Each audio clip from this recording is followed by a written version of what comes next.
그리고 그 어머니의 그 딸이라는 말이 있습니다. 이 말은 한편으로는 영광스러운 말로 사용되기도 하지만 또 다른 한편으로는 부정적인 의미로 사용되기도 하는 말입니다. 자식은 부모의 거울이다. 또 반대로 부모는 자식의 거울이다 라는 그런 말처럼 자식들은 부모의 영향을 참 많이 받고 성장합니다. 우리는 어떤 부모이고든 우리 자녀들은 어떤 자녀인지, 오늘 본문은 그 아버지의 그 딸이라는 이 말이 참 잘 어울림을 보여주는 아버지와 자녀들의 관계를 말씀합니다. 무엇보다 오늘 말씀을 통해서 우리 자녀들에게 더욱 좋은 거울로서 비춰지는 우리 모두가 되기를 간절히 소원합니다. 성령님께서 그런 부모 자녀 간의 관계가 더욱 되도록 이 시간 우리를 깨닫게 해주시고 또한 그렇게 살도록 이끌어 주시기만을 간절히 소원합니다. 11절에서 12절 말씀 같이 한번 다시 읽겠습니다. 거기서 나아가서 드빌의 주민들을 쳤으니 드빌의 본 이름은 기럇세벨이라. 갈렙이 말하기를 기럇세벨을 쳐서 그 점령하는 자에게는 내 딸 악사를 아내로 주리라 하였더니. 아멘.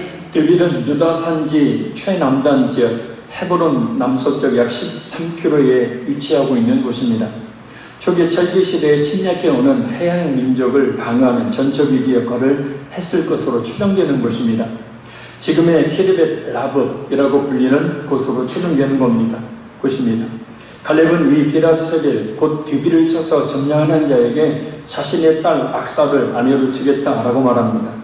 갈렙이 이렇게 말하는 것은 딸을 주겠다는 그런 의미로 기럇세벨을 정복하려는 것이 아니라 기럇세벨을 점령하는 신앙적인 용기 또 담력을 높이 평가하겠다라는 그런 뜻입니다. 왜냐하면 가나안 족속들과의 전쟁은 하나님을 믿는 그런 신앙이 있어야 하기 때문입니다. 가나안 땅을 주겠다는 약속은 아브라함으로부터 시작해서 모세를 통해 그리고 여호수아를 통해서 반복적으로 주어진 것이기 때문입니다. 그것을 믿는 믿음이 있어야 가나안 족속과의 전쟁에서 승리할 수 있기 때문입니다. 그리고 그 약속을 굳게 믿는다면 담대하게 전쟁터에 나갈 겁니다. 갈렙이 원하는 것이 바로 이 신앙과 그로 말미암은 담대함이었습니다. 맞습니다. 우리가 하나님의 뜻을 이루어가는 삶을 사는 것, 그리고 이 세상에서 살아가는 것, 구분하는 것이 좀 그렇지만 담대함이 없으면 참 힘든 삶을 스스로 살게 됩니다. 담대하다라는 말은 겁이 없고 배짱이 두둑하다라는 그런 사전적인 뜻이 있습니다. 그리고 배짱은 굽히지 않고 버티어 나가는 성품이나 태도라는 말입니다. 어떤 일을 만나도 어떤 상황에 맞닥뜨려도 겁을 내지 않고 굽히지 아니하고 버티어 나가는 자세, 이것이 바로 뭐냐면 담대함입니다. 그런 담대함이 정말 필요한 시대에 우리가 살고 있죠. 그럼 이 담대함은 어디서 나오는 것인가? 바로 신앙에서 나옵니다. 이 신앙이란 말 역시 하나님이나 초자연적인 절대자를 믿고 받드는 일이라는 뜻입니다. 살아계신 그 능력의 하나님을 믿는 것, 그 하나님의 말씀을 받드는 일에서 바로 담대함이 나온다. 오늘 본문에 갈렙이 원하는 사람이 바로 이 신앙과 거기서 나오는 담대함을 가지고 가나안 족속을 정복할 사람입니다. 결국 우리 역시 이 세상에서 담대하게 살아가려면 살아계신 하나님의 그 선하신 능력을 우리가 믿어야 합니다. 두 가지를 꼭 잊지 말아야 되죠. 하나님의 살아계신 것과 그를 찾는 자들에게 반드시 상주신 이심을 믿어야 할지니라. 그래서 믿음이 없으면 하나님을 기쁘시게 못하나니, 그러니까 이 두 가지 믿음이 없으면 하나님을 기쁘시게 하는 삶을 살 수가 없다는 거예요. 그래서 우리는 하나님의 살아계심과 그 살아계신 하나님의 능력을 굳게 믿는 믿음이 있어야 된다는 겁니다. 그럴 때에 담대하게 어떤 어려움과 상황을 만나도 굽히지 않고 헤쳐나갈 수가 있게 되는 겁니다. 그러나 반대로 말씀도 잊고 기도도 하지 않게 되면 이런 담대함을 갖지 못하게 됩니다. 담대하게 어려움과 힘든 상황들을 극복해 나가는 것이 아니라 자신 하나조차도 스스로 이겨내지 못하게 되는 겁니다. 그래서 예수님께서는 예수님을 결코 버리지 않겠다고, 목숨을 걸고서라도 예수님과 함께 하겠다고 그렇게 또 맹세를 했던 제자들 향해서 마태복음 26장 41절에 이렇게 말씀합니다. 시험에 들지 않게 깨어있어 기도하라. 마음이 원이로되 육신이 약하도다. 이 예수님의 말씀에 의하면 하루에 최소 1hour, 1시간, 1시간은 기도해야 시험에 들지 않는 그런 삶을 살 수가 있다는 뜻입니다. 이 말씀을 역으로 적용해 보면 하루에 1시간도 기도하지 않는다면 늘 시험에 드는 신앙생활을 할 수밖에 없다는 뜻이에요. 베드로처럼, 다른 제자들처럼 감정에 치우쳐서, 자신의 생각에 치우쳐서 그런 자신의 감정과 생각으로 충만한 삶을 살 수밖에 없다는 겁니다. 갈렙이 원했던 하나님을 향한 신앙과 그로 말미암는 담대함, 우리에게도 말씀과 기도를 통해서 더욱 있어야 할 것입니다. 우리는 말씀을 통해서 하나님이 어떤 분인지를 알게 되고, 말씀을 통해서 하나님이 어떤 역사를 이루셨고 어떤 역사를 이루고 계시고 또 앞으로 어떻게 역사하실 것인가를 우리가 알게 되므로 하나님을 향한 신앙의 그 고개를 들게 되죠. 그리고 우리는 기도를 통해서 우리 영혼의 담대함을 10편 138편 3절 말씀처럼 얻게 되어집니다. 그러니까 말씀과 기도가 없으면 결코 담대한 삶을 살아갈 수는 없는 것이다 라는 거예요.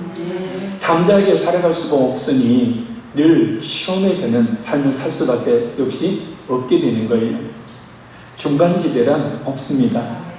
뜻뜻 미지근한 신앙이란 곧 시험에 된 신앙생활이죠.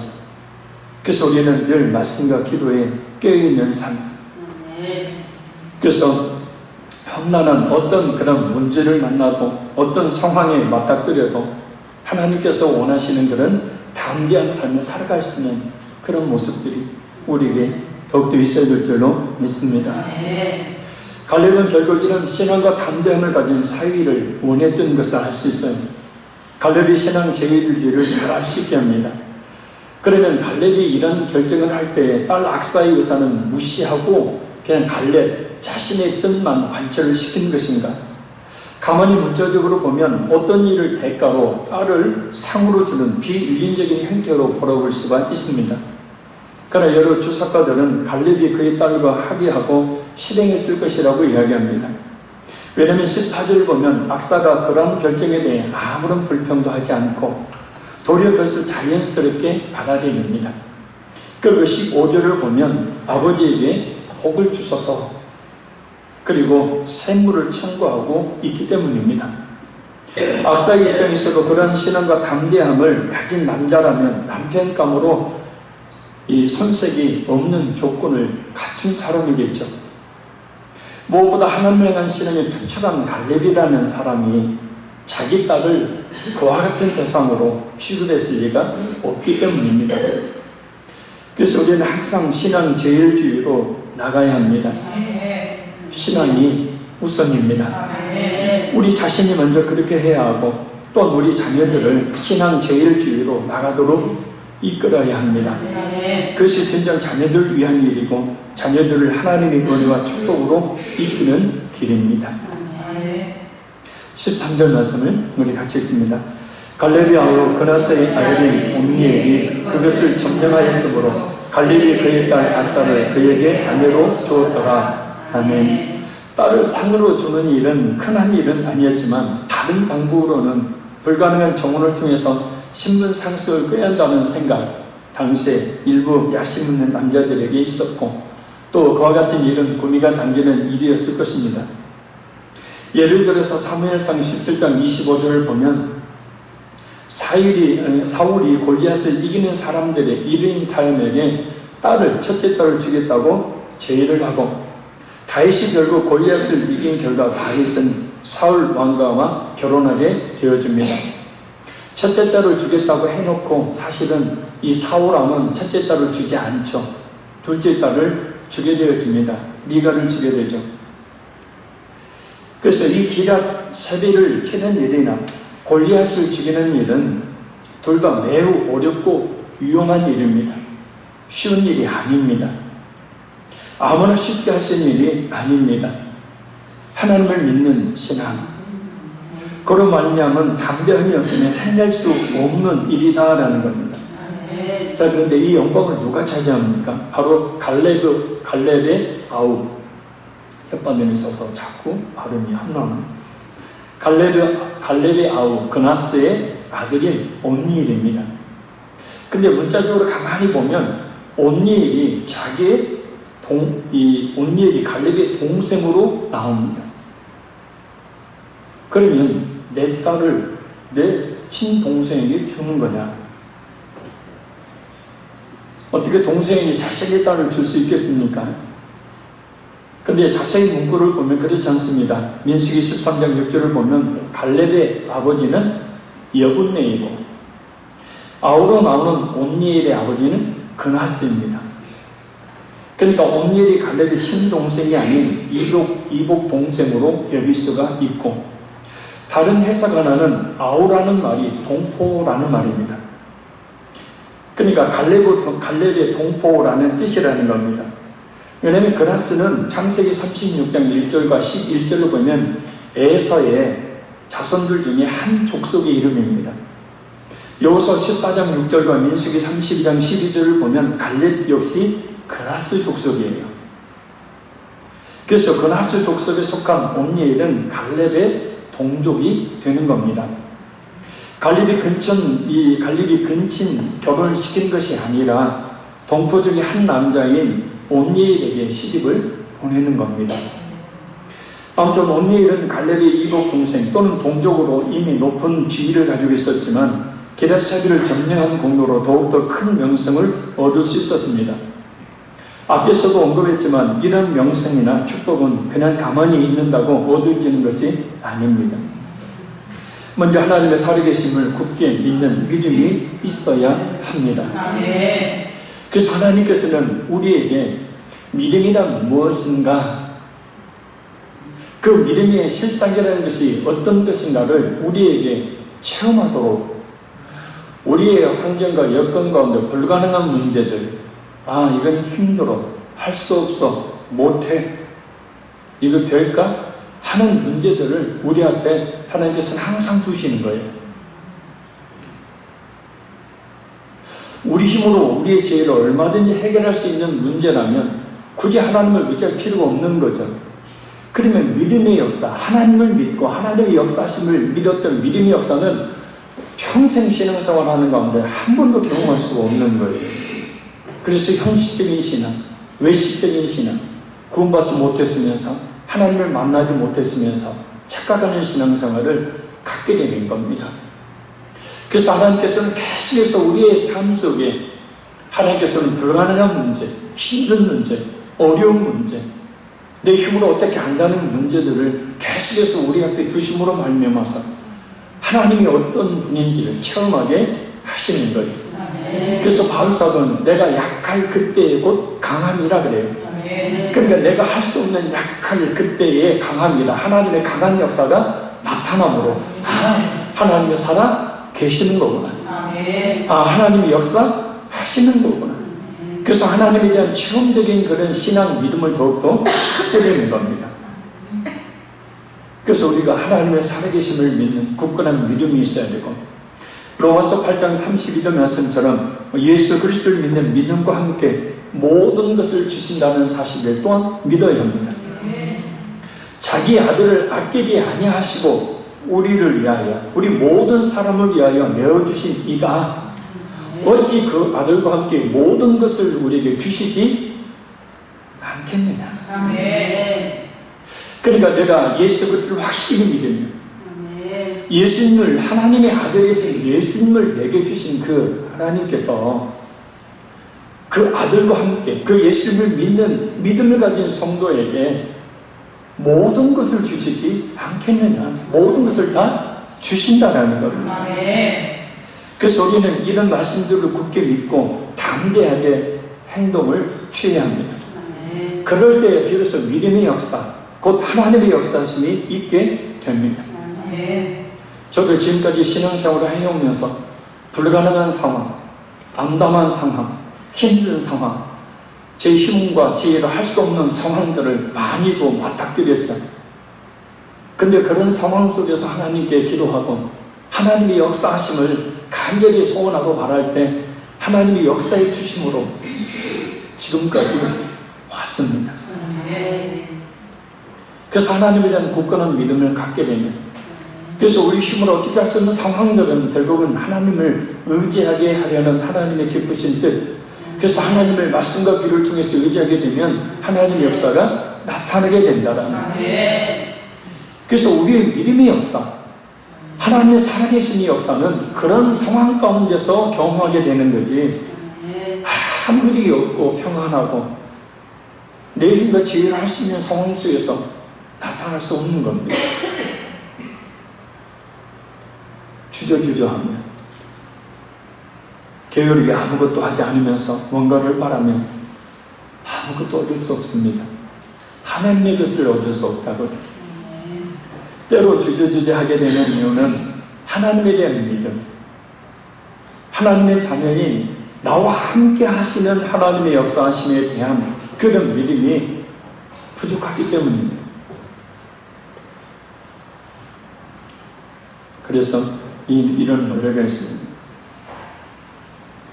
주님이 주신 땅으로 한 걸음씩 나아갈 때에 수많은 적들과 견고한 성이 나를 두렵게 하지만 주님을 신뢰함으로, 주님을 의지함으로, 주님이 주시는 담대함으로 큰 소리 외치며 나아가네. 이 산지를 내게 주소서. 그날에 주께서 말씀하신 이제 내가 주님의 이름으로 그 땅을 취하리니. 요즘 밤에 부르짖어 기도하니까 목소리가 안 나오고, 여기 보면 주님을 신뢰함으로, 주님을 의지함으로, 주님의 이름으로 그 땅을 취하리니, 주님의 이름으로 그 땅을 취하리라. 그러니까 주님을 신뢰하고 주님을 의지함으로 그 땅을 얻고 그 땅을 취하게 된다. 그러니까 이스라엘 앞에 놓여 있었던 가나안 땅은 호락호락한 땅이 아니었습니다. 우리에게는 마찬가지예요. 주님을 신뢰함으로, 주님을 의지함으로 하나님이 주시는 것들을 얻을 수가 있고, 주님을 신뢰함으로, 주님을 의지함으로 우리가 겪는 어려움들, 고난들, 힘든 문제들을 버텨내어 이겨낼 수가 있는 겁니다. 왜냐하면 그때 하나님께서 역사하시니까. 그런 믿음이 이 밤에 저와 여러분 가운데 있기를 간절히 소원합니다. 14절 말씀 읽겠습니다. 아사가 출가할 때 그에게 청하여 자기 아버지에게 밭을 구하자 하고 나귀에게 내리니 갈렙이 묻되 네가 무엇을 원하느냐 하니. 아멘. 온니엘은 기레스자를 변곡함으로 악사를 아내로 얻었습니다. 그리고 이제 그의 아내 악사는 가족을 부양할 땅을 달라고 하자고 합니다. 지참금으로 볼 수도 있습니다. 하지만 일반적으로 당시의 딸들은 지참금이나 유산의 일부로 땅을 받지는 않았습니다. 밭을 달라라는 요청은 당시에 여자가 할 수 있는 것이 아니었고요, 남자가 해야만 했습니다. 그런데 여기서 담대하게도 이 악사는 말입니다. 아버지한테 밭을 달라고 하자. 그리고 그 요청을 하기 위해서 악사는 아버지 갈렙에게 이르자 타고 있던 나귀에서 내립니다. 이런 태도는 이 사람을 정죄하는 태도입니다. 딸이지만 지금 아버지를 윗사람으로 극대하고 있는 겁니다. 부모나 지도자를 존대하는 것은 성경이 가르치고 있는 것이고 인간의 양심도 가르치고 있는 것이죠. 레위기 19장 32절 말씀입니다. 너는 산 머리 앞에서 일어서고 노인의 얼굴을 공경하며 내 하나님을 경외하라. 나는 여호와니라. 베드로전서 5장 5절 말씀입니다. 젊은 자들아 이와 같이 장로들에게 순종하고 다 서로 겸손으로 허리를 동이라. 하나님은 교만한 자를 데려가시되 겸손한 자들에게는 은혜를 주시느니라. 그래서 은혜는 항상 겸손한 자에게 내립니다. 교만한 자는 하나님께서 직접 대적하십니다. 아버지이지만 악사는 그래서 아버지 앞에서 극히 겸손한 태도를 취합니다. 그러자 갈렙이 겸손하게 자신을 존중하는 딸 악사에게 묻습니다. 네가 무엇을 원하느냐? 네가 무엇을 원하느냐? 어디서 많이 들어본 말씀 아닙니까? 누가복음 18장 41절을 보면 예수님께서 이렇게 말씀하시죠. 네게 무엇을 하여 주기를 원하느냐? 그래서 맹인이 말합니다. 주여 보기를 원하나이다. 하나님께서 이 시간 이전에 있는 우리 한 사람 한 사람에게 네게 무엇을 주기를 원하느냐? 네가 무엇을 원하느냐? 라고 물으신다면 뭘 원합니다 라고 말할 수 있을까? 아니 갈렙의 이 말이 이 시간 우리 자신에게 하시는 하나님의 말씀으로 믿어줄 수 있기를 바랍니다. 네가 무엇을 원하느냐? 사실 갈렙의 이 말은 그리고 그의 딸 악사가 밭을 달라고 하는 담대한 요구는 아버지와 딸의 관계 속에서 나온 말입니다. 친밀한 관계 속에서 말입니다. 우리가 하나님께 뭔가를 구할 때 역시 마찬가지죠. 하나님께서 어떤 분이신지를 할 때 하나님을 신뢰하는 그 관계 속에서 우리가 구하게 되기 때문입니다. 그래서 우리는 늘 하나님과 관계에 막힘이 없도록 해야 합니다. 시편 66편 18절 말씀처럼 죄가 가로막지 않도록 해야 합니다. 죄는 하나님과 우리의 기도를 하나님께 올라가는데 막아버리는 역할을 해요. 그러니까 마음의 죄악을 품고 있으면 아무리 기도해도 그 기도가 응답되지 않는다는 뜻입니다. 두 번째는 베드로전서 5장 5절 말씀처럼 우리의 교만이 가로막지 않도록 해야 합니다. 교만은 편향의 선봉입니다. 넘어짐의 앞잡이입니다. 그러니 교만한 사람에게 하나님께서 은혜를 부어주실 리가 없습니다. 기도 응답을 해주실 리가 없습니다. 세 번째는 민수기가 신명기에서 반복적으로 말씀하고 있는 것처럼 우리 불순종이 가로막지 않도록 해야 합니다. 하나님의 말씀에 철저하게 순종하는 그 순종이 있어야 합니다. 네 번째는 마태복음 22장에서 24절, 베드로전서 3장 7절, 그리고 이사야 1장 15절 말씀처럼 다른 사람에게 상처와 고통과 아픔을 주므로 그 통로가 막히지 않도록 해야 합니다. 이 점을 항상 명심해야 합니다. 잊지 말아야 합니다. 또 이것을 그래서 거꾸로 뒤집어서 보면 다른 사람에게 상처나 고통과 아픔을 주는 것, 불순종, 교만, 또 마음의 죄악을 품는 것, 이 같은 것들은 자신 스스로 하나님의 기도를 막는 곧 기도의 자리에 못 나옵니다.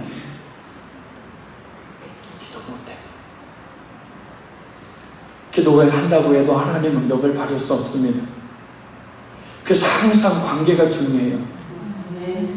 그래서 하나님은 하나님과 우리 자신의 관계를, 물론 직접적인 어떤 관계를 원하시지만 하나님과 우리와의 관계는 항상 나와 이웃과의, 다른 사람과의 관계를 통해서 이루어져요.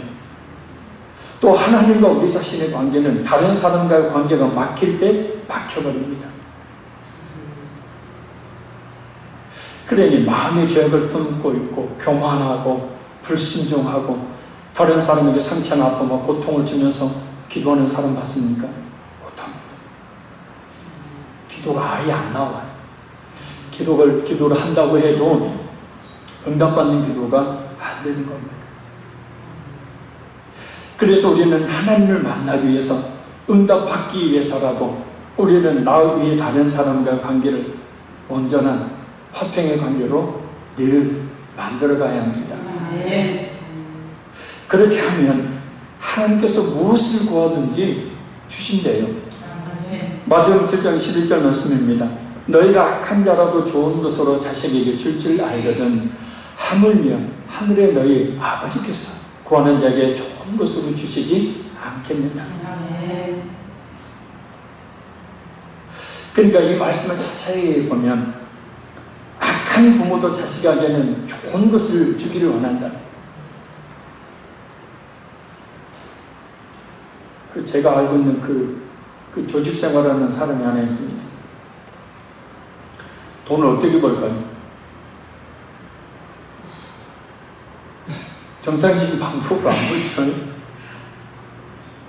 근데 말입니다, 이 친구가 자식한테는 말이에요, 그 돈으로 최고의 교육을 시키는 거예요. 하물며 너희 하늘 아버지께서 구하는 자에게 좋은 것으로 주시지 않겠느냐.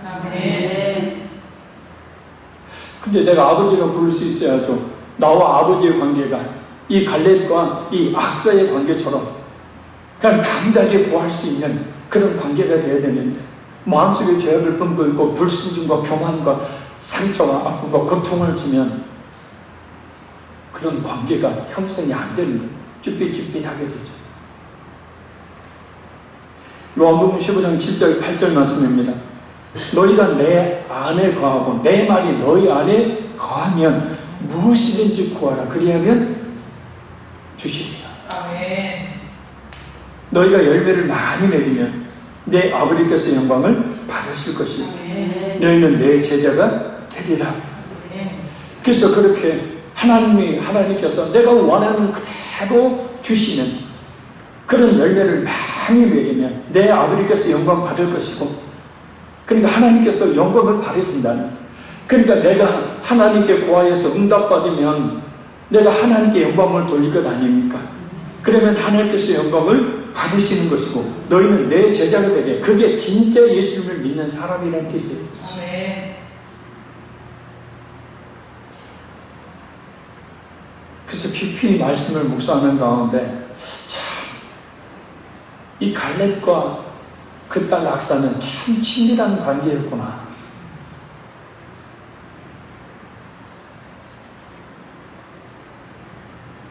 그리고 악사의 입장에서 보면 아버지 갈렙이 어떤 사람인지 훤히 잘 알고 있습니다. 그죠? 그리고 내가 구해도 아버지께서는 기꺼이 줄 거라라는 확실한 믿음을 가지고 있는 거예요. 그런 믿음은 평소에 아버지와 딸의 친밀한 관계에서 나오는 거죠. 친밀하지 않는 관계 속에서 어떻게 그런 행동들이 나올 수 있겠습니까? 어떻게 딸에게 친절하지도 않고 늘 속만 썩이는 사이에 딸에게 네가 무엇을 원해? 내가 다 줄게. 이렇게 어떻게 말해요? 정신 차리면 하겠죠.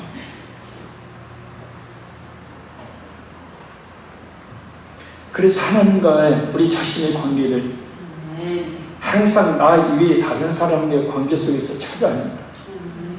아멘. 자, 우리 15절 말씀 마지막 읽겠습니다.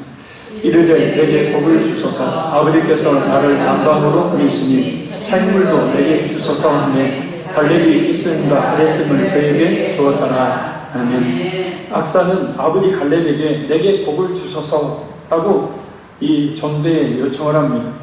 근데요, 여기서 복은 히브리어로 베라카라는 말입니다. 이 말은 축복과 어울려서 선물이라는 뜻이에요.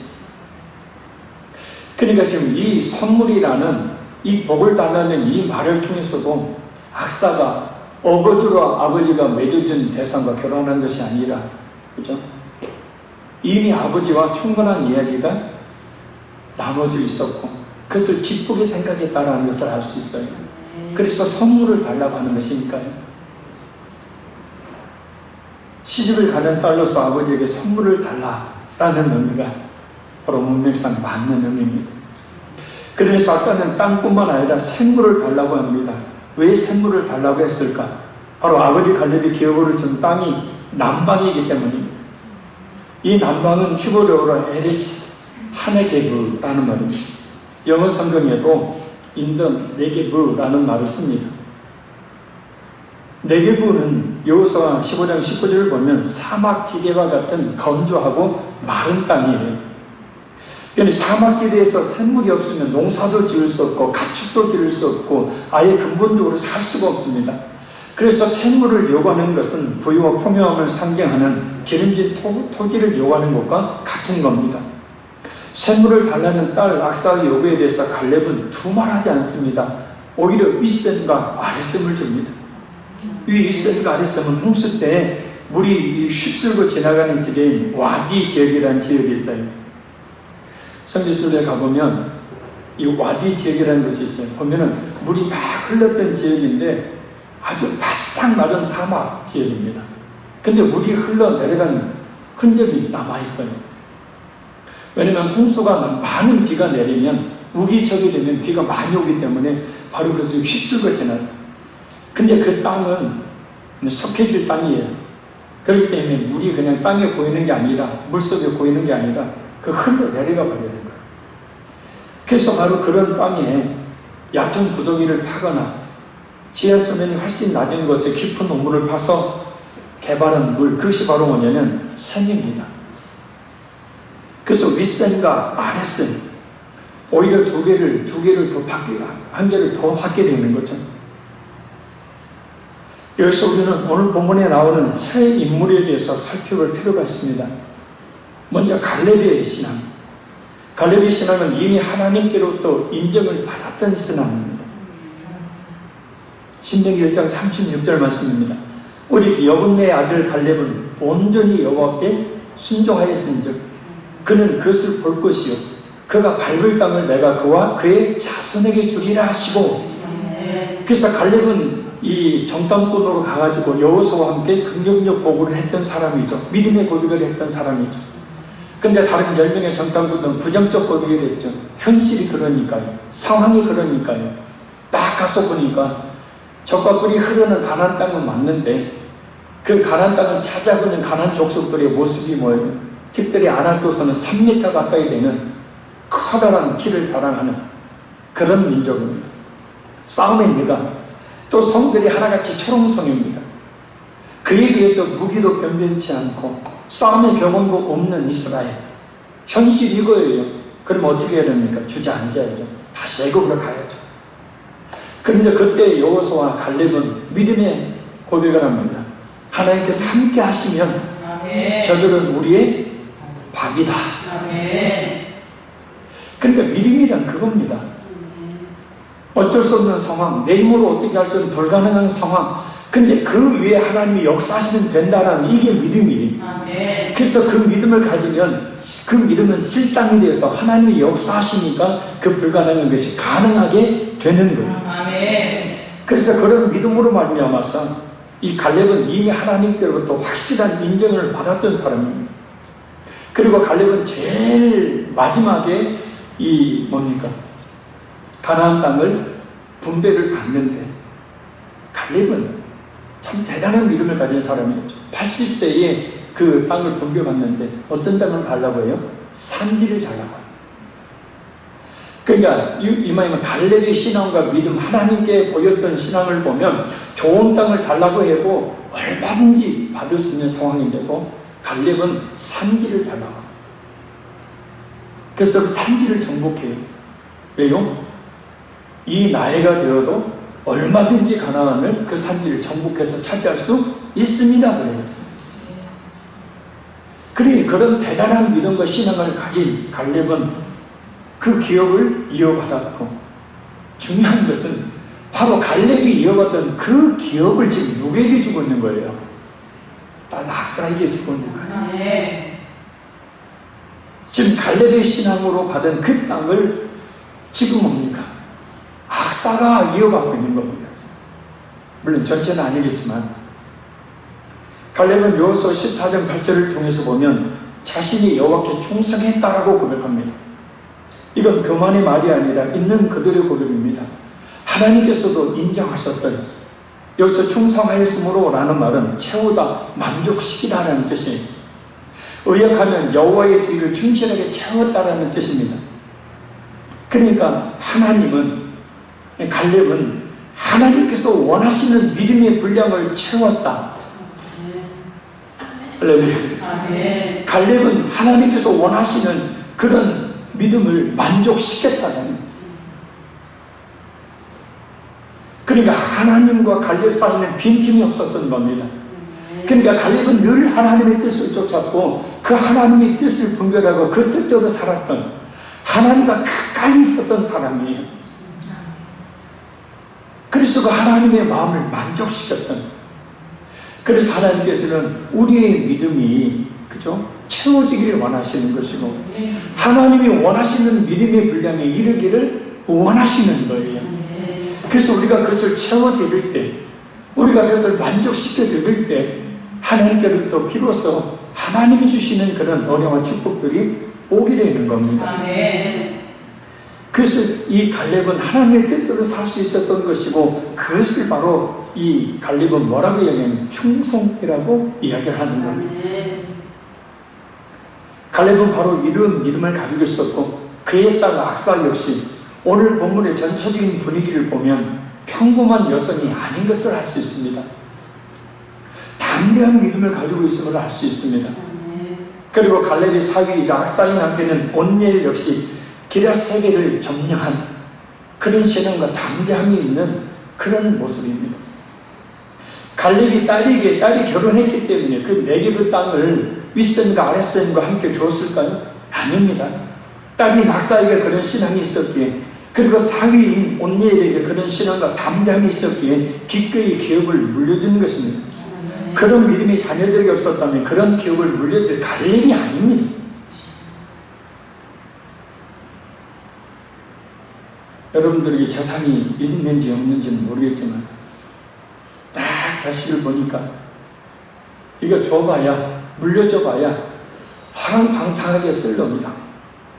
줘요, 안 줘요? 주잖아요, 그래도.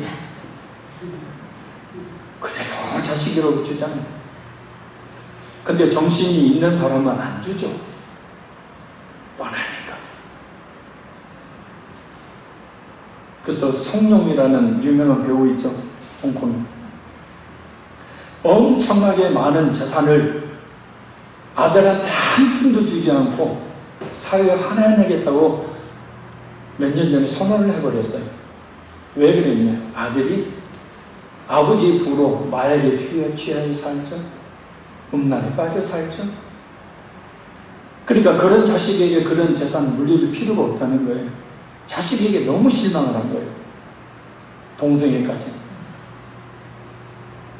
그러니까 저는 재산을 사유하라.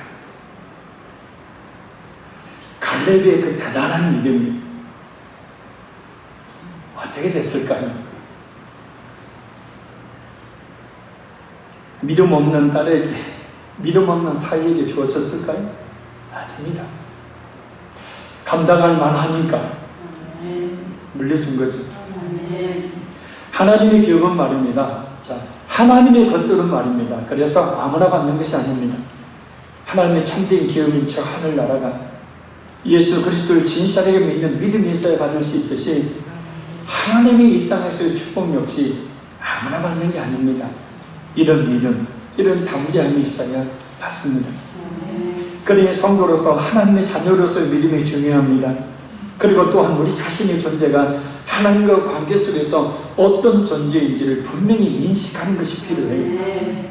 하나님의 자녀라는 확신을 가졌을 때에만 비로소 담대하게 살아갈 수가 있기 때문이고, 하나님과 관계가 온전할 때만이 비로소 담대하게 하나님께 구할 수가 있기 때문이에요. 아리스토텔레스가 이런 말을 했습니다. 자기에게 그만한 능력이 없으면서 커다란 존재라고 생각하는 것은 불성이다. 또 자기의 가치를 실제보다 작게 생각하는 사람은 비굴하다. 좀 설명을 하자면, 하나님도 제대로 믿지 않으면서도 마치 자신이 커다란 존재라고 생각하는 것은 불쌍한 행동이다. 또 자기의 가치를 실제보다 작게 생각하는 사람은 비굴하다. 하나님의 자녀라는 엄청난 신분을 가지고 있음에도 불구하고 세상 속에 살면서 하나님을 신뢰하는 그런 믿음이 결여되어서 스스로 의기소침해 스스로 비굴하게 살아가는 사람, 그 사람을 이야기하는 겁니다. 곧 이 말을 우리가 다시 생각해 보면 우리가 하나님의 살아계신다고 하나님을 의지하는 믿음이 있을 때 우리는 커다란 존재가 될 수 있는 거예요. 할렐루야.